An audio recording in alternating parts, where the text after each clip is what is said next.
नमस्कार। आज के इस एक्सप्लेनर में हम एक ऐसी दिलचस्प विजुअल जर्नी पर निकलने वाले हैं जो एग्जाम्स के लिए सबसे महत्वपूर्ण और स्कोरिंग टॉपिक्स में से एक है, भारत के शास्त्रीय नृत्य यानी क्लासिकल डांसेस। चलिए इसमें डाइव इन करते हैं और एक ऐसी सॉलिड ज्योग्राफिकल मैप दिमाग में बनाते हैं जिससे फैक्ट्स हमेशा के लिए याद हो जाएं। और हाँ, इस डेंस डेटा को दिमाग में एकदम छाप लेने के लिए जहां मैं बोल रही हूं उसके नीचे आप हाईलाइट या पेन चलते हुए देख सकते हैं।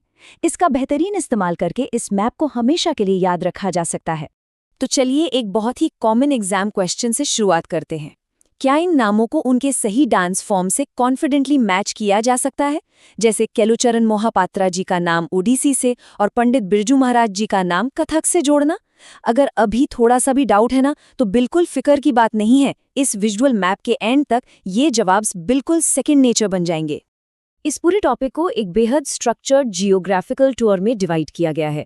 Major classical dances, the oldest dance Bharatanatyam, north और साउथ का कॉन्फ्लुएंस, केरला की क्लासिकल आर्ट्स, ईस्टर्न इंडिया के मेजर डांसेस और आखिर में फाइनल इंपॉर्टेंट एग्जाम पॉइंट्स।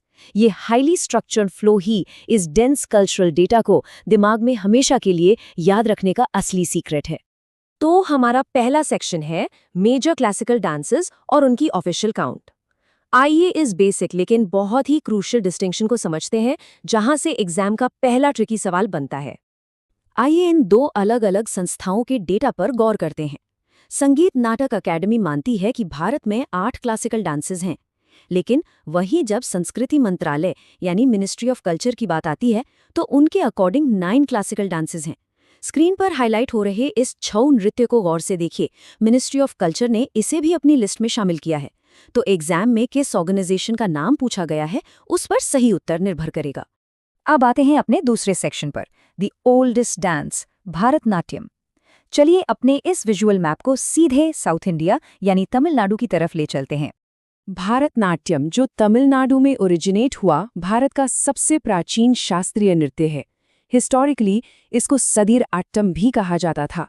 और इसके विजुअल एस्पेक्ट की बात करें तो स्क्रीन पर आई इस इमेज को देखिए। इसमें कटाकमुखा हस्ता मुद्रा होती है जिसमें 3 उंगलियों से एक ओम की आकृति बनती है। ये स्पेसिफिक विजुअल मार्कर दिमाग में बिल्कुल बिठा लेने लायक है। और अब इन महान कलाकारों के नामों पर नजर डालते हैं जिनके नीचे अभी लाइव पेन चल रहा है। रुक्मिणी देवी अरुंदले, जो राज्यसभा की पहली महिला सांसद भी बनी। टी बाला सरस्वती, जिन्हें क्वीन ऑफ भरतनाट्यम का टाइटल मिला। फिर आती है नर्तकी नटराज, जो इस कला में पद्मश्री पाने वाली पहली ट्रांसजेंडर हैं। और हमारी फेमस एक्ट्रेस विजयंतमाला। ये काइनेटिक टेक्स्ट और स्क्रीन पर चल रहा पेन इन नामों को विजुअली याद रखने में काफी मददगार साबित होगा। आगे बढ़ते हैं तीसरे हिस्से की तरफ, उत्तर और दक्षिण का संगम यानी कथक और कुचिपुड़ी। जियोग्राफिकल फोकस अब नॉर्थ में उत्तर प्रदेश की तरफ जाता है और फिर वापस साउथ में आंध्र प्रदेश की तरफ। तो शुरुआत कथक से, जो उत्तर प्रदेश और नॉर्थ इंडिया का प्रतिनिधित्व करता है। असल में कथा कहने वाला ही कथिका होता है। इस डांस की एक विशेष स्टोरी टेलिंग शैली नटवारी नृत्य कहलाती है, जिसे कृष्ण भगवान से जोड़ा जाता है। और इसमें अलग अलग क्षेत्रों के आधार पर कुछ डिस्टिंक्ट स्टाइल्स होते हैं जिन्हें हम घराने कहते हैं।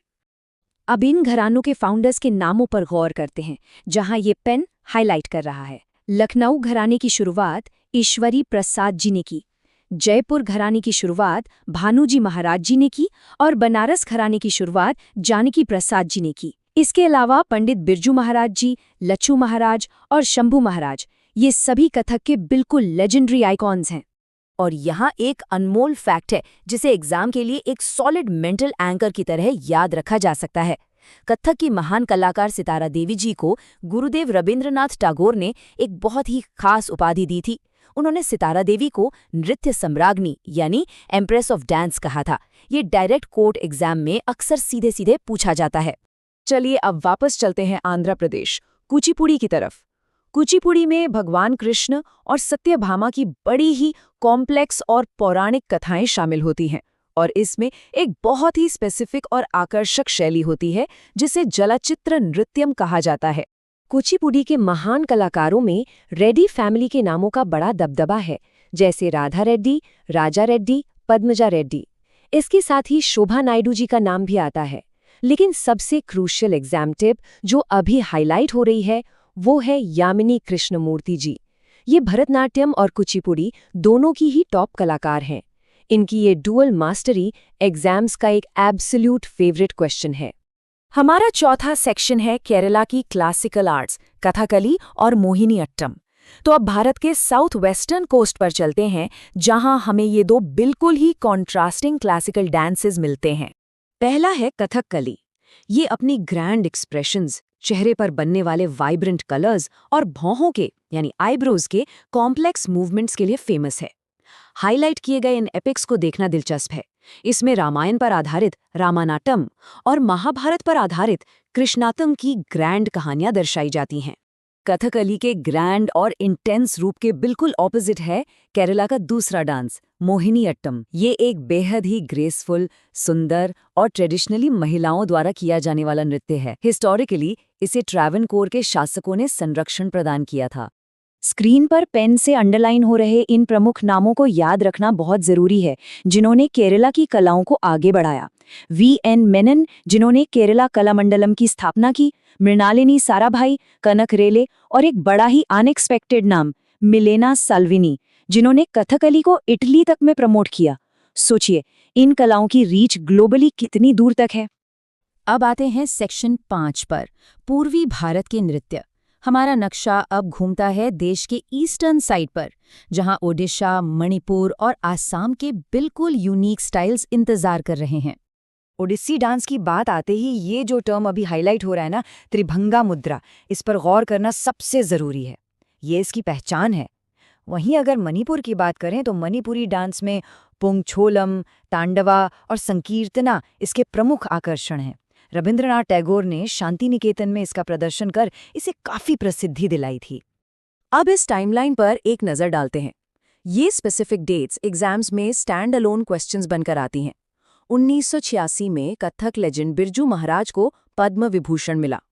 2000 में असम के सत्रिया को क्लासिकल डांस का दर्जा मिला और 2010 में छाओ डांस को यूनेस्को की लिस्ट में शामिल किया गया। इन ईयर्स को मेंटल नोट्स में तुरंत मार्क कर लेना चाहिए। इन नए एडिशंस की डिटेल्स थोड़ा और समझते हैं।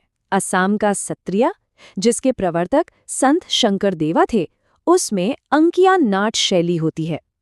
वहीं छऊ डांस, जिसे मिनिस्ट्री ऑफ कल्चर मानता है, 3 शैलियों में होता है: पुरुलिया, सराइकेला और मयूरभंज।